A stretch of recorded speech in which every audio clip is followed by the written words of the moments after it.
Tashar sirrin ɓoye tasha ce wacce za ta dinga kawo muku labarurruka waɗanda suke a bayyane da ma waɗanda suke a ɓoye, wato tashar sirrin ɓoye. A safe yau ne muka samu labarin akalla mutane 117 sun sake kamuwa da wannan cuta na coronavirus wato covid-19, inda mutane 59 ne suka ɗauke inda mutane 59 ne suka kamu da wannan cuta a jihar Lagos, 29 daga FCT wato Abuja, sannan 14 a jihar Kano, guda 6 a jihar Borno, guda 4 a jihar Katsina, guda 3 a jihar Ogun, da kuma mutum 1 a jihar Rivers, mutum 1 daga jihar Bauchi.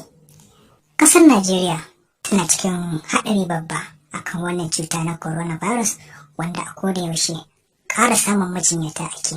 Allah Ubangiji ya kare mu daga wannan cuta na coronavirus.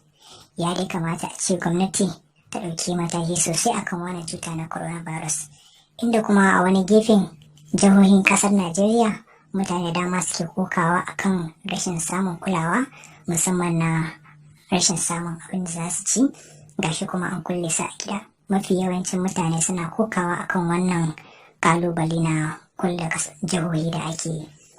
Ya kamata gwamnatin Najeriya ta duba akan wannan matsaloli na rashin abin da za a ci.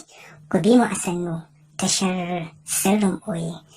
Za mu dinga kawo muku labaran abubuwan da suke a ɓoye da ma waɗanda suke a bayyane.